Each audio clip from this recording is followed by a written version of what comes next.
পর পর খাবেন। আবার পারেন যে প্রতিদিন একটু করে খাইয়া আল্লাহ রাখুন না মারা যাবো না, তবে মাথার চুল একটাও থাকবে না।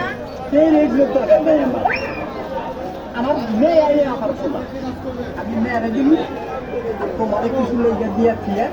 আমার মতো আমি খালি কি করো তুমি? পুরো দান না কোনা কিসের পোলা? আমার বাবু বলে পোলা গিয়ে আবার আছে। আর আমার ডাক্তার আমার পোলা ওরা আমার পোলা পোলা কিছু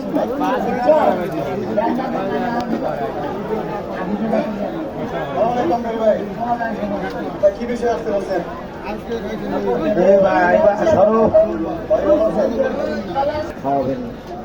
তিন নাম্বার যুবতী কোন মহিলা গিরা টেনে ধরে, পায়ে রক টেনে ধরে, মাজার রক্ত রোগ একটু কথা কি বোঝা গেছে? তারা খাবেন 2 দিন পর পর রাইতে ভাত খাওয়ার পর শুধু ঠান্ডা পানি দিয়ে। যদি অ্যালার্জি চুলকানি থাকে আপাতত বেগুনের তরকারি ফ্রেশ করে দিলাম। 3 নম্বর, যদি কোনো লোক বোঝেন আমার ঘন প্রেসার, শরীর দুর্বল, তারা শুধু ঠান্ডা পানি দিয়ে খাবেন 2 দিন পর পর। 2 ক্যাপসুল খাবেন। না, এটা মানুষ